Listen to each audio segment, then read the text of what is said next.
Sir मैंने कुछ दिन पहले ये मेरे नोटिस में आया था कि लाइव स्ट्रीमिंग के नाम पे हवस का कारोबार चल रहा है, पाकिस्तान में भी शुरू हो गया। बाहर तो कॉमन है, लेकिन मुझे इस पर बहुत बड़ा शौक हुआ था, मुझे यकीन नहीं आया था। तो उस पर मैंने कुछ रिसर्च की, तो मुझे मैं कहा कि जो यूज़र्स होते हैं और जो स्ट्रीमर्स होते हैं, इनके रीजंस क्या होते हैं, इनके बैकग्राउंड्स क्या होते हैं, कुछ थीम्स निकले। तो मैंने कुछ कॉमन थीम्स देखे हैं जो स्ट्रीमर्स वगैरह होते हैं कि ऑल एज ग्रुप्स में से आ रहे हैं, बूढ़े लोग, मिडिल एज जो मैरिड ग्रुप्स हैं, जो यंग लोग होते हैं जो कॉलेजेस में होते हैं, खर्चा वगैरह पूरा करने की कोशिश कर रहे हैं, वो कर रहे हैं। जहाँ तक हमें प्रेजेंट किया जाता है कि हम इस्लामिक रिपब्लिक ऑफ पाकिस्तान है, और कोई आम बंदे से पूछे बोलेगा इस तरह की चीज़ हो ही नहीं सकती यहाँ पे, लेकिन ये कॉमन होती जा रही, बहुत कॉमन होती जा रही है। स्ट्रीम्स हो रही हैं, लोग पैसे दे रहे हैं, और ये हम यहाँ पे कैसे आ गए यहाँ पे कि इतना बड़ा डिस्कनेक्ट है। हमारी जो पब्लिक वैल्यूज़ हैं और प्राइवेट वैल्यूज़ हैं, उनमें बहुत बड़ा गैप है। हम लोग क्या कहेंगे उससे, एक डेस्परेशन होती है ना, फाइनेंशियल जो मुल्क का हाल है, वो डेस्परेशन कितने हाल पे आ गए कि हमारी जो बेसिक गैरत होती है वो ख़त्म हो गई है। देखिए, एक तो ये बात कि अभी शुरू हुआ है नहीं, it was always there, but the point is कि हमारी कौम के लोगों के पास इसकी अपॉर्चुनिटी नहीं थी। वो करना उनको मौका मिलता पहले भी कर लेते इस तरह की जो हवस का कारोबार है, लेकिन पहले वो मीडियम मौजूद नहीं थे। अब जो एडवेंट ऑफ इंटरनेट के बाद आसानी हो गई है, तो इसलिए अब ये आम होने लगा है। माइंडसेट पहले भी था, उसकी वजह क्या है? कम इल्मी, जहालत, लाशऊरी इस कौम के अंदर, और मजबूरी। क्या मजबूरी? वे पैसा नहीं है।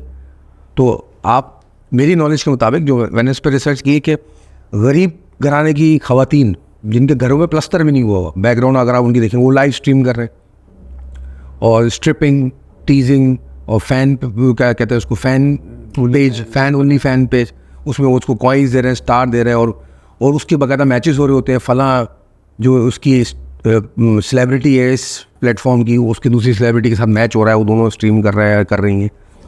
और 70 80 साल के दादा दादी, नाना नानी की रिश्तों में रहने वाले लोग, मर्द और औरत, वो भी कर रहे हैं स्ट्रीम, और इंटरनेशनल स्ट्रीम कर रहे हैं, और बड़े फ़ख्र से बता रहे हैं कि हम तो 2 लाख रुपए महीना कमा लेते हैं। और ये मतलब इतना बुरा हाल है कि वो अपने बच्चों को इन्वॉल्व करते हैं, जैसे बच्चे आके बोलते हैं कि हमें कॉइन्स भेजो, हमें ये चीज़ें भेजो। और देखिए, ये कौम की कसमापुरसी की हालत और उसकी मेंटेलिटी को रिफ्लेक्ट करता है।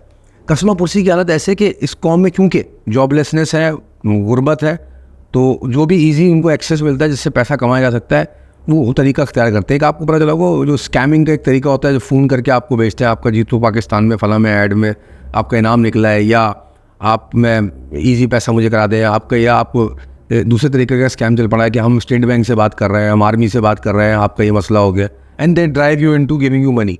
या मैं आपका फला दोस्त बात कर रहा हूँ, पहचाना आपने कनाडा से, मैं आप समझते हैं कि हाँ ये मेरा वो रिश्तेदार है जो वहाँ गया हुआ है, उसी का नाम आप लेते हैं, बोलते हैं हाँ मैं वही बात कर रहा हूँ, and they drive you into giving money. तो ये रिफ्लेक्टर है बहुत बड़ा कि आपकी कौम की हालत क्या है। जो गरीब आदमी होता है ना, जो बुरे हालत में होता है, वो फिर मॉरल वैल्यूज़ भूल जाता है। उसका पेट ही नहीं भर रहा तो मॉरल वैल्यू तो बाद में सोचेगा ना, मतलब भूख से पागल हो रहा है वो, तो वो कुछ भी करने पे जाता है। एक तो ये रिफ्लेक्टर है। दूसरी बात ये है कि ये है, तो ये लेके कहाँ जा रहा है कौम को? हम डिसइंटेग्रिटी की तरफ जा रहे हैं, डिसमोरलाइजेशन की तरफ जा रहे हैं, इमोरल बिहेवियर की तरफ जा रहे हैं। हमारी कौम के मॉरल स्टैंडर्ड्स इससे उसके पिलर्स गिर रहे हैं। हम बजाय तो बड़ा इज्जत और एहतराम करने वाली कौम है, लेकिन नहीं। अच्छा क्यों करते हैं हम? वो एक बड़ा बोंडा सा अच्छा एग्जाम्पल नहीं, लेकिन बहरहाल इट रिफ्लेक्ट्स द कंडीशन कि पाकिस्तानी कौम का हाल ये है कि वो जहाँ उसको सेक्स को रखना चाहिए उस जगह वो काम को रखते हैं, और जहाँ काम को रखना चाहिए दिमाग में, वहाँ वो हर वक्त सेक्स भरा होता है उनकी, क्योंकि वो इमोशनल फूल्स हैं। तो जब इस कंडीशन में हमारी कौम होगी तो फिर रिजल्ट तो यही होंगे ना जो भाई होते हुए नज़र आ रहे हैं। तो अब ये कहाँ जाएंगे? मैंने बताया मॉरल पिलर्स गिर जाएंगे सोसाइटी के, फिर हर चीज़ आम हो जाएगी। फिर जो कर रहे हो आप कर रहे हो, पर पैसा आना चाहिए, और ये हमारा मेंटेलिटी बन गई है। आई एम सॉरी टू से, नोज डाइव कर रही है कौम समंदर के अंदर नहीं, पहाड़ से कूद रही ज़मीन की तरफ मुंह के बल। और जब मुंह के बल कोई बंदा गिरता है उतनी ऊंचाई से, तो क्या बचता है? कुछ नहीं बचता, सब टूटेगा, सारी हड्डियाँ टूटेंगी इस कौम में।